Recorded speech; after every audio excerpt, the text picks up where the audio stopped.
Thanks so much for joining us. Thanks, I can hear you. Fantastic. I'm going to leave the stage now. Let's give a round of applause to Michael. All right. Hope you can see the slide. Oh, yes, you can see the slide. Perfect. Thanks so much for the invitation and also the opportunity to speak here. And of course, thanks to the organizers for putting together such an inspirational set of talks.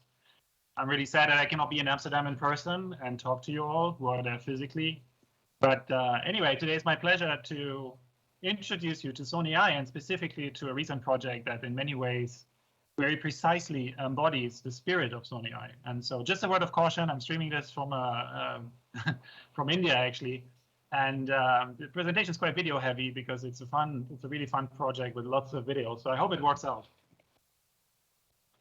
Now, just a word on Sony AI. The mission of Sony AI is to unleash human imagination and creativity with AI. We develop AI techniques that empower the imagination and creativity of artists, makers, and creators around the world. And of course, we also want to make sure that the technology is developed with humans in mind, and be it creators, players, or the users of AI technology, and also wider society. AI is actually a relatively new organization. We established about 2 years ago, exactly at the onset of the global pandemic, which was an interesting experience from a setup perspective. We have offices in Europe, in Zurich, and Japan office, where I'm normally based in Tokyo. And we also have a completely distributed team in the US and Canada, as well as people from all over the world working with us remotely on a day-to-day basis. We focus on 4 flagship projects, gaming, which is the one I'm going to talk about in more detail today, but we also have really exciting projects in gastronomy, in imaging and sensing, and of course, at the center of it all is AI ethics, which in many ways is the most important activity that we can do in order to make this technology accessible to people. And so if you're interested to learn more, please check out our website at ai.sony. But now let me focus on the talk and let me show you a short video that will give you a sense of the achievement and the excitement of GT Sophy.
All right, so this talk is about the AI racing agent GT Sophy. GT Sophy was featured on the February 10 issue of this year of Nature magazine after outracing 4 of the best GT drivers in the world on 3 different car track combinations. The success was possible due to the following factors: getting a large getting access to a large computer architecture involving PlayStations, some very good engineering, and a number of algorithmic and methodological breakthroughs in reinforcement learning. Some of these are actually applicable outside of this specific domain. And so In this talk, I'll explain a little bit of the background, not too much because in the interest of time, but I'll kind of give you a sense of how the project evolved and also some of the things that GT Sophy actually learned when racing against humans and training to race against humans. So the first thing that's really important to understand is that GT Gran Turismo is more than just a video game. It's actually one of the world's most complete driving simulators, modeling the complex physics in automobile racing. GT Gran Turismo models fine details of driving physics, including slipstream effects, tire slips, the impacts of downforce and traction, and a lot more. So driving in Gran Turismo is a precise operation, and even the smallest high-speed mistake can lead to catastrophic spins. It actually achieves a level of detail that makes it attractive for use by professional drivers, as well as the FIA's Virtual Olympics. Now, Gran Turismo Sophy is a significant AI breakthrough in my mind, and it's quite different from earlier AI breakthroughs, specifically in the realms of games such as chess and shogi, but also more recent multiplayer strategy video games. There are really three things that make GT Sophy an interesting and novel AI breakthrough. The first is the realism of the game. The second is the need for superior tactics, and finally, sports etiquette. So first, Gran Turismo Sport, created by Polyphony Digital, is a driving simulator that attempts to capture the dynamics of the sport of racing. To drive competitively in Gran Turismo Sophy, had to learn to control the car at the physical limit, optimize for braking and acceleration points, as well as finding the right lines that squeeze the last tenths of a second out of the track.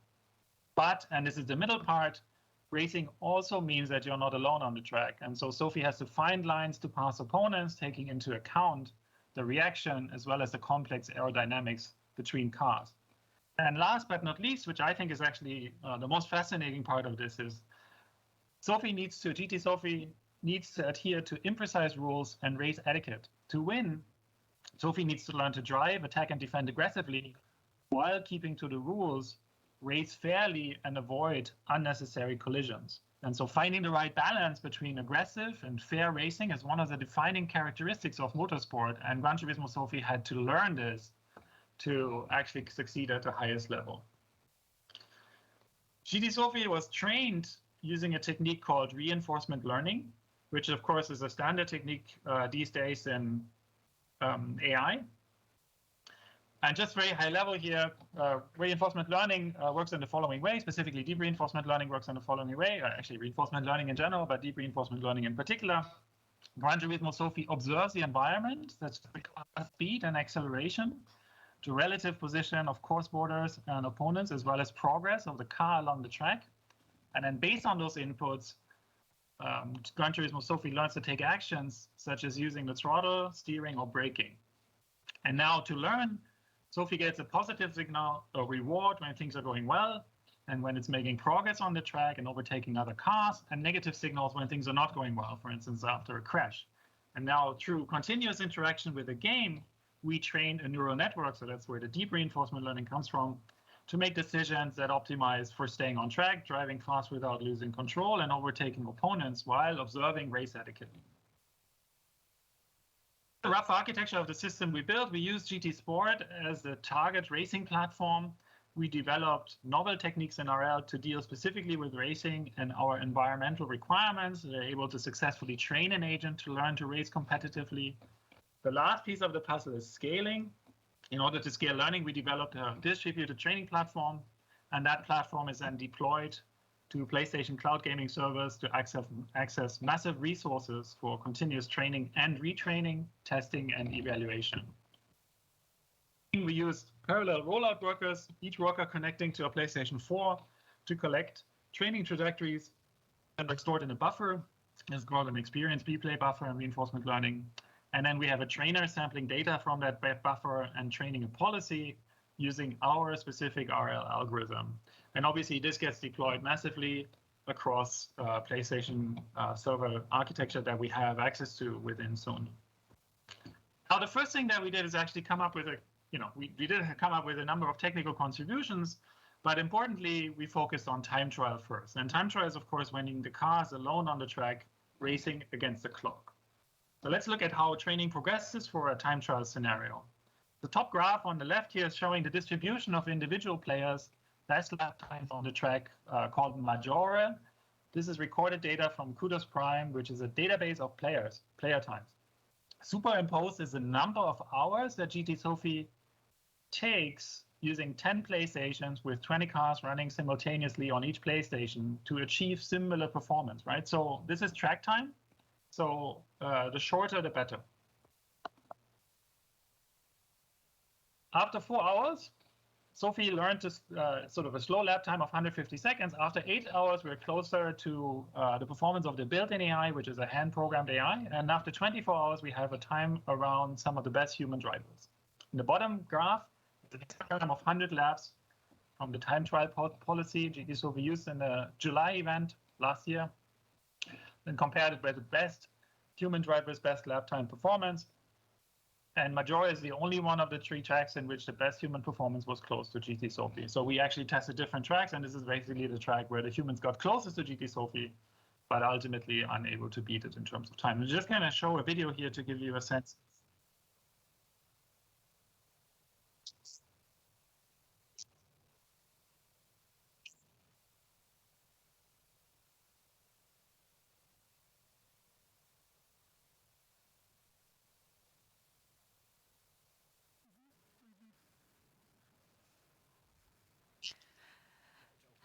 Hello, Michael. I don't know if you can hear me. This is Rosanna back on the stage in Amsterdam. We're having a few issues with your audio there, I'm afraid. I don't know whether it's a bandwidth issue or something. Got a room full of data scientists here, so hopefully we can all come up with some kind of a solution. But we may have to take a brief pause from your presentation if we can no longer hear you, and then find another way to pose questions to you. Can you hear me now? Yes, I can hear you. Okay, wonderful. Perhaps if I can hear you. Thank you. Thank you very much. Perhaps we'll have to wrap things up there, and I will see if we can get some questions posed to you in another format. We apologize for the issues you've been experiencing. We'd like to give you a round of applause. No worries. We'd like to give you a round of applause at this moment. Thank you, everyone. Thank you, Michael Spranger.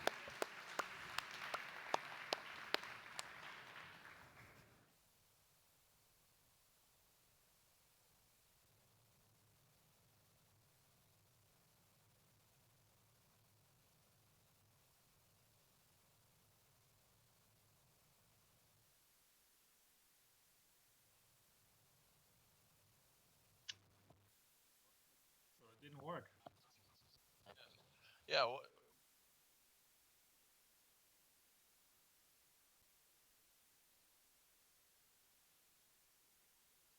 Okay, I believe we've still got Michael on the line with us. We have come to the source of the issue. We've combined all the bright minds in this room. It's when the video is playing, Michael, we cannot hear you. So if you could like to round up your presentation, we'll bring you back onto the screen behind us and just give you a further 5 minutes to round up your thoughts so we don't cut you off abruptly. Thank you, Michael.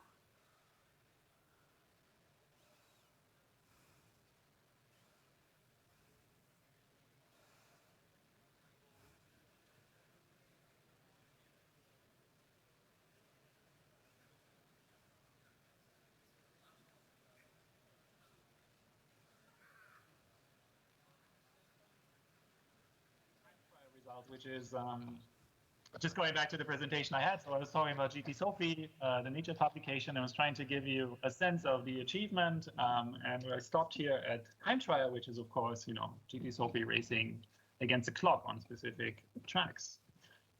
Now, one of the things that often comes up as a question is sort of whether this is fair, and whether this is fair to humans, essentially, the comparison, because of course, GT Sophy experiences the world in a quite different way from what humans might be doing. And there are a few points that we can go through that are really important to show that that we do know there is a certain aspect of fairness, at least to some extent here, that makes these things actually comparable. And what's important to know is that GT Sophy acts at 10 hertz, which is sort of 30 milliseconds latency. We did test with bigger latencies, and essentially all of them reach superhuman speed. So we don't think latency, of course, there's a certain latency where performance drops, but we don't think latency is an unfair advantage. And then also it's important to look at curves of steering and braking and sort of how humans can do and what humans can do in terms of the interaction with the game. And we actually show that GT Sophy is very comparable in many ways and very, kind of comparable to what GT Sophy is doing. I think there was a lot. This is the kind of race together overview. So we did 2 events, July last year and October last year. We compared different car track combinations just to make sure that the technology really generalizes across different scenarios, and really the cars and the tracks are selected because they kind of highlight different aspects of racing. So the left track here, called Dragon Trail Seaside, is a very short stop and go track, which is a specific form of racing, specifically here with an AMG GTS car. Then in the middle, this is a GT3 car. It's a Porsche 911 on a Lago Maggiore track, which is a very interesting track because it goes a lot up and down. And so the balance of the car, the performance of the car, the physics of the car changes a lot. And then finally, of course, we had a Circuit de la Sarthe, which is an iconic track. You might know 24 Hours of Le Mans, and a very, very fast car on that track. And then on the bottom here, you see the 4 humans that we raced against. From left to right, Takuma Miyazono, then Tomoaki Yamanaka, Ryota Kokuben, and Shotaro Ryu. Those are some of the best drivers in the world. I can go through the bios to prove that, but you don't have to trust me here, that these are really some of the best drivers in the world, and then we were able to actually then overtake. It would be good if somebody could give me a sense of time, basically, because we had a bit of delay, but otherwise I'll just keep going. Obviously, so final result, there's no surprise here, but we did beat these human drivers. But I did want to show you a few examples, again, by video, highlighting some of the things that GT Sophy learned. So here are a couple of examples of clean passes and specifically discretion executed by GT Sophy. In the video on the left, GT Sophy Violet. So you're going to see these videos, and the white cars is the humans, the colored cars is the racing agents. It's a 4x4 against 4 scenario. And on the left here, you see GT Sophy Violet making a pass right at the start of Cockburn and Violette, they're all darting into the slipstream to try and get a run on their fellow competitor. Only Bordeaux does not have the advantage then of that slipstream. Into the braking zone of turn 2 we go. It's a lunge from Cockburn as he tries to go up the inside, but it's actually Sophy Violette who goes on the outside into turn 2. Very aggressive driving then from Violette, and up into second position at the end of the first corner. So it's now the 2 GTA. And then on the right here, GT Sophy tries to make an outside pass, thinks better of it, showing etiquette, and then makes a surprise pass a few seconds later when the opponent leaves an opening. Near the exit of the corner, and on the run down towards turn 17, could an opportunity present itself then here for Ver? Well, going defensive then is Yamanaka. Ver goes towards the outside. This is getting pretty close between them as they run side by side into turn 17.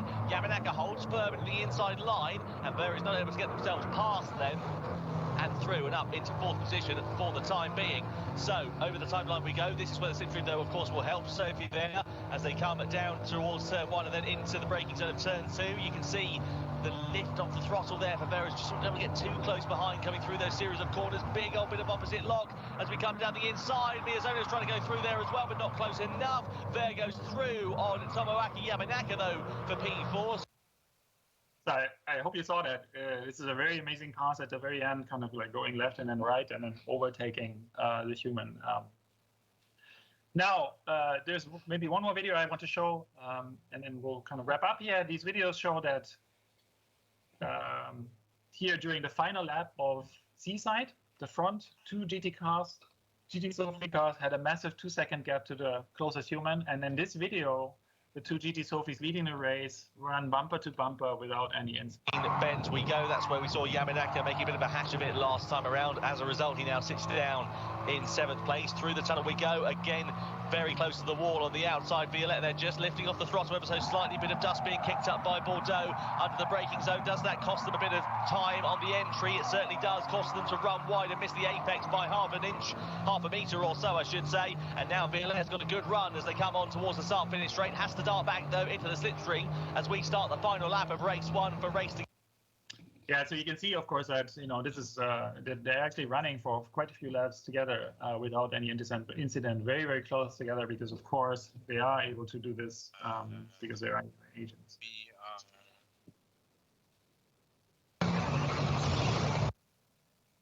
Sorry, let me kind of show maybe one more video here, which I think is a nice one. In the final race of the October competition, GT Sophy took the lead for good in lap 4 of 7. And if you look closely here, this is the exact same location where earlier in June we had a very timid agent that gave back the position. So this is really around aggressiveness and sportsmanship. But in this case, GT Sophy actually passes and never hits the brakes, showing that some of the